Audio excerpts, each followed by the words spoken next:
I'm still trying to learn how to give my old family photos a facelift. This photo is my second great-grandmother, Caroline Barker Harvey, with one of her grandchildren on her lap. This was taken around 1922.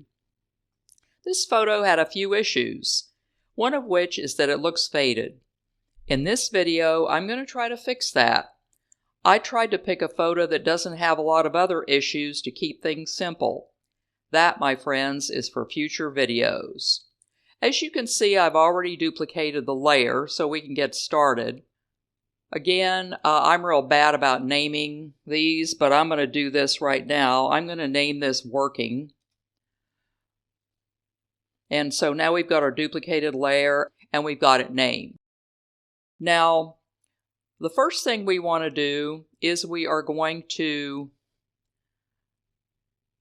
do a levels adjustment. And in the levels adjustment, you see when we open it, we're getting a histogram of all the different color channels. And we're going to adjust each one. So we're going to go to Master and click on it and then click on Red.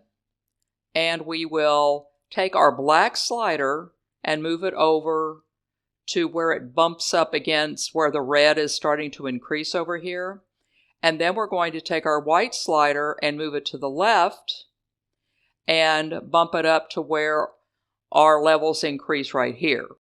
Then we'll repeat the same process with the green.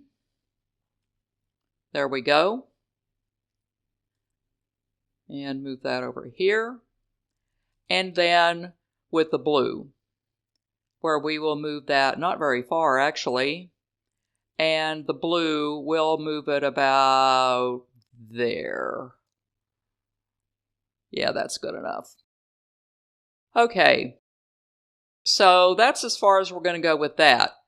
And the reason that we're doing that is that we're trying to correct the contrast by adding darkness and lightness to the image, which removes some of the fading. Obviously doesn't remove all of it.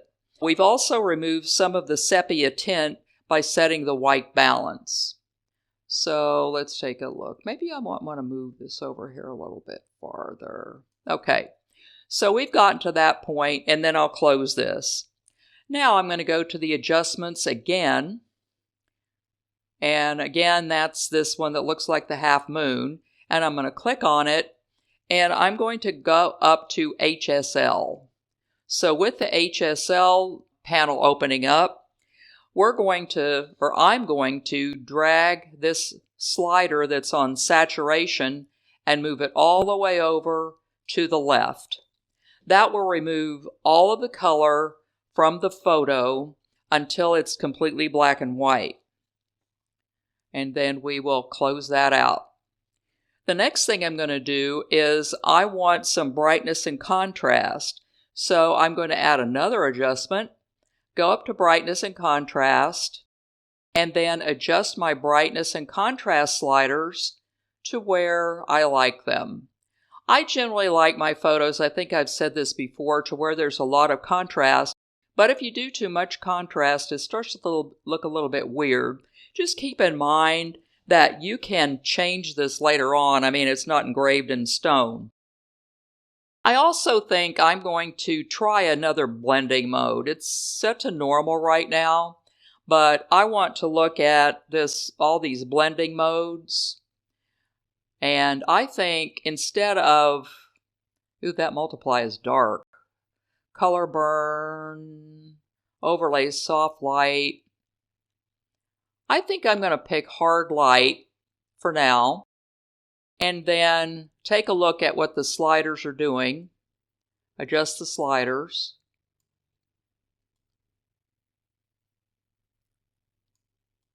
You don't want to take the brightness down so far that she starts looking like she has a tan. So now I have done that part. Now what I want to do is I want to make adjustments to the whole thing by using another sharpening technique. So I'm going to need to group all these layers together. I will hold down my Control key and just select each one of these. including our working layer, and then right-click, and then select Group. And all of these layers will be grouped into one layer.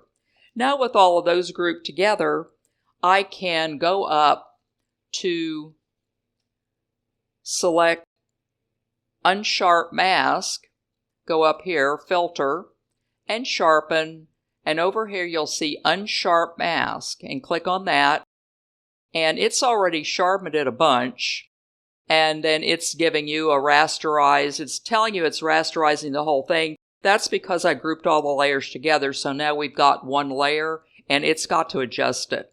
So now we can get the sharpness the way we want by increasing or decreasing the radius. And again, if it gets too sharp, it just starts to look a little bit strange. And already we have a photo where it's obvious that they're looking directly into the sunlight because they're squinting. But you can't do anything about that. Okay, I will sharpen it to about there. So I'm going to stick to my guns and say I'm going to sharpen it about there. Then all I have to do is to click Apply. And we can go back here and we can click back and forth and see if we really like what we did. So here's what we did. Here's what I did, rather. And then I will unclick the little circle. And that's what it looked like before. And this is what it looks like after the fact.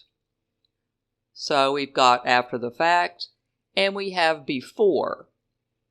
So here are some suggestions that you can use if you have some pictures that are faded.